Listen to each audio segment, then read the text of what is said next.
Bonjour à tous, une petite vidéo assez courte pour vous expliquer comment on utilise les documents partagés. Donc quand vous êtes sur le NT, vous voyez qu'en haut il y a une petite icône qui s'appelle Mes applis. Vous voyez, c'est marqué en orange quand je passe la souris dessus. Si vous avez dans les favoris documents partagés, il va se trouver quelque part par là, d'accord? Vous voyez, je suis dessus. Sinon, vous cliquez dans plus. Voilà, on est dans l'espace des mes applis. Donc vous pouvez le mettre en favori, tout simplement en le prenant et en le remettant dans la petite case qui est au-dessus. Donc, une fois que c'est dessus, je clique et je vais obtenir l'espace documentaire. Et dans l'espace documentaire, je vais chercher les documents partagés. Donc quand je vais cliquer dessus, il y a une chance que j'obtienne ce mode de présentation. C'est pas très pratique, vous voyez, tout est en vrac. Donc je vous invite de mettre la liste détaillée, c'est cette petite icône qui est en haut avec des points et des traits. Donc je clique dessus et je vais retomber cette fois-ci sur la liste de toutes les activités qui sont soit dans des répertoires, soit en vrac en dessous.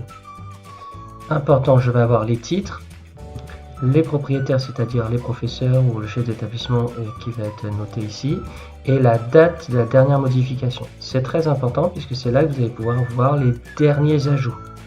Donc par exemple là, on va y chercher à avoir la dernière activité de technologie. Donc je clique dans technologie 5e et je vais tomber sur certainement ma liste triée par le nom des titres, par ordre alphabétique, A, B, C, D, E, F, G. Voilà, ou par d'autres moyens. Et je vais essayer d'avoir tout simplement la dernière modification. Je clique dans cet ordre-là et vous allez avoir les dates. Voilà, vous allez mettre tout au début ou tout à la fin. J'ai plus qu'à choisir la dernière activité pour savoir celle qui vient d'être mise en place. Alors, j'ai déjà cliqué deux fois pour faire mes essais, d'accord. Donc si je clique, je vais avoir l'activité qui va se mettre ici en PDF. Et je vous montre ça pourquoi. Regardez bien. Si je la vois en aperçu, donc là c'est un aperçu, eh bien je ne peux pas cliquer sur les liens. D'accord, les liens ne fonctionnent pas. Par contre, si je télécharge, voilà, vous voyez, je l'ai retéléchargé une autre fois.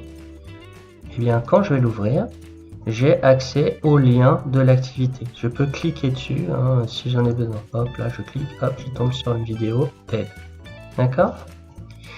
Donc, je vous invite à bien regarder ces activités et à prendre celle qui vous convient, que ce soit dans ma matière ou une autre, et puis de pouvoir faire votre travail en ayant tous les documents prévus. N'hésitez pas à regarder les aides qui sont fournies par les enseignants. Elles sont riches et vous permettront de réaliser vos activités dans de bonnes conditions. Allez, bon courage à tous et à bientôt.